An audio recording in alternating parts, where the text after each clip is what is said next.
the Yellow Sea, China was evolving and reaching new heights. Its population hit 1 billion in 1980.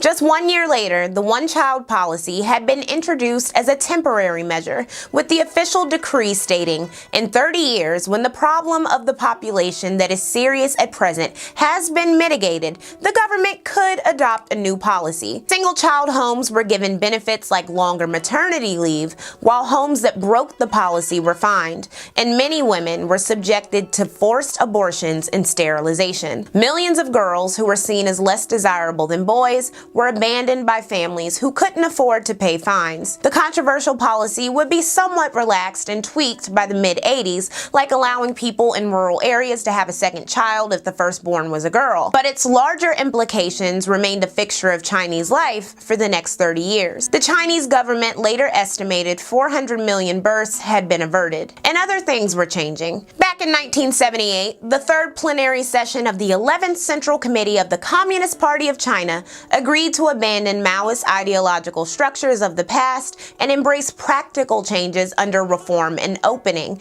engineered by former Mao General Deng Xiaoping. The failures of China's Great Leap Forward had made the former Maoists a lot more practical. Understanding that China's development required international trade and good foreign relations, Deng set about rejecting Maoist support of global anti-capitalist revolution and isolation. For starters, he set aside maritime disputes with China's neighbors, further opened diplomatic relations with the United States, and initiated China's open door policy, allowing foreign businesses to set up in China. He began to reform state-owned enterprises in rural markets and private enterprises, which were expanded in size and scope under the new socialist market economy. In 1980, 4 cities, including Shenzhen, were designated as special economic zones with flexible market policies. Shenzhen went from an underdeveloped fishing village to a global manufacturing and shipping center. Other special economic zones would follow. Instead of giving all of their profits to the state, enterprises in these zones were allowed to keep a portion of their profits as long as they produced more than what the state required. In 1984, it went a step further. If enterprises exceeded their production quotas, they were allowed to sell their products outside the state at as much as 20% above the state price. As a result, there was a slowly growing class of wealthy Chinese, many concentrated in zones and coastal areas. There were fashion shows from international designers, celebrity visitors, and new products for purchase. The increase in wealth led to a boom in the construction industry for new homes and manufacturing, especially among farmers. Private and collective enterprises multiplied for everyday and leisure items, meaning cheap and interesting goods would come to be consumed worldwide. The continued use of state-owned enterprises meant efficient infrastructure and healthcare in the years to come. However, reform and opening also meant a small but noticeable return of narcotics trafficking and addiction, which had been virtually wiped out during the 1950s revolution. There was also a rise in criminal gangs and human trafficking. Additionally, not all of Xiaoping's policies were initially popular or believed to last. For instance, some Chinese citizens, many of them students, were protesting against Japanese business owners believed to be economically aggressive and invasive by 1985. There would be no turning back the clock to an isolated country, however. Even as some protested Japanese influence or influence from Western countries, others embraced the flow of alternative cultures from the new open door policy.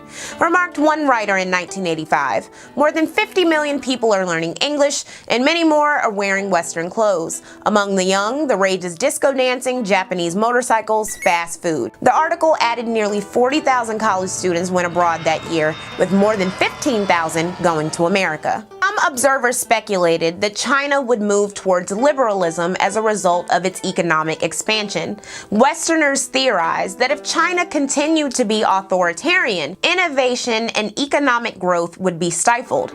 But Deng again showed how different he was from Mao, especially when it came to intellectualism. There was high priority given to science and technology education, as well as technical training and a revival of art and literature. But of course, there were limits. rights. Chinese-owned TV stations, while teaching English and addressing social problems, also promoted nationalism and repressed dissidents. There were also eugenics propaganda that reminds me so much of America's eugenics movement. It's a pity that not all mothers can have the baby of their dreams. Look at this woman. Why is she so unhappy? It is because she has just given birth to this deformed child. Other babies are born with damaged brains, exposed internal organs, or defective limbs. They are a burden to the family and society alike. That is why it is so important to take preventive measures against birth defects. We can produce a better race of people if each newborn is a good and healthy child.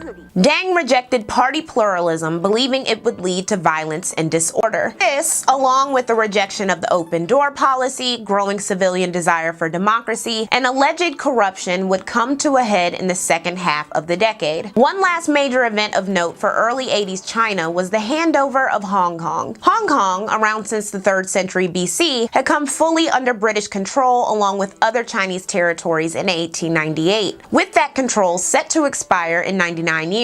In 1982, UK Prime Minister Margaret Thatcher visited China, initially hoping to continue significant control over the territory even if China received legal sovereignty. The UK claimed that Hong Kong wouldn't be able to survive without it, which China rejected as bullshit. Thatcher later claimed that Deng said he could take Hong Kong by force if he wanted, saying, "I could walk in and take the whole lot this afternoon," to which she responded, "There is nothing I could do to stop you, but the eyes of the world would know what China is like," which is rich coming from the Prime Minister of the colonizing ass UK. The nations eventually settled on a principle of one country, two systems in the Sino-British Joint Declaration, agreeing that Britain would give Hong Kong back to China in 1997 and that Hong Kong would continue operating in a capitalist economy and residents would continue to have rights to speech, press, assembly, and religious belief, among others, at least until 2047. In 1985, China, continuing Deng's policy changes, ran a trade surplus with the United States for the first time. Because of the open door policy to foreign investors, the market economy and private sector grew. This caused a bustling urbanization and the migration of citizens to cities. There was also another huge addition to Chinese history, the introduction of KFC, the first Western fast food outlet in China. That's right, KFC was a huge deal. The 500-seat location opened in Beijing in 1987, making it the largest fast food offering in the world. Because of its standard for cleanliness and the novelty of the food, it was frying 2,200 chickens daily and became KFC's top-earning location. The location also offered special regional favorites like soy milk, congee,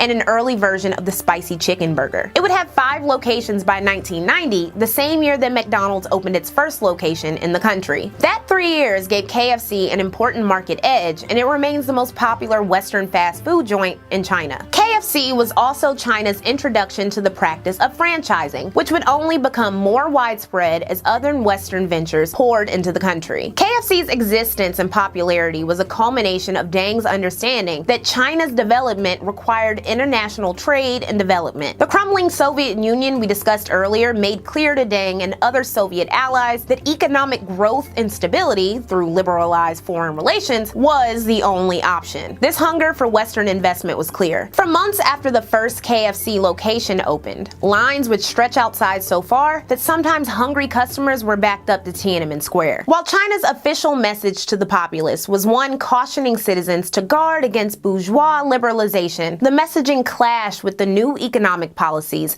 opportunities for wealth in special economic zones, and alleged corruption being enjoyed by party leaders. In April 1989, tens of thousands of university students began gathering in Tiananmen Square to mourn Hu Yubang, the former general secretary of the Communist Party and symbol of anti-corruption and political reform. While mourning, they demanded press freedom and other reforms. The demonstrations escalated, and workers and officials joined to complain about inflation and housing. Factions of the Communist Party disagreed about whether or not the protests were organic and how to deal with them. By the time of Hu Yubang's memorial service on April 22nd, over 100,000 100,000 students and workers gathered outside and organized into illegal and unofficial student unions. When General Zhao Ziyang, who believed the students were acting in good faith, left for a trip to North Korea, Premier Li Peng, who believed the dissidents should be punished, convinced Deng that the students wanted to overthrow him and the Communist Party. With growing international press coverage and an upcoming visit from Mikhail Gorbachev in May, the party desperately wanted protesting students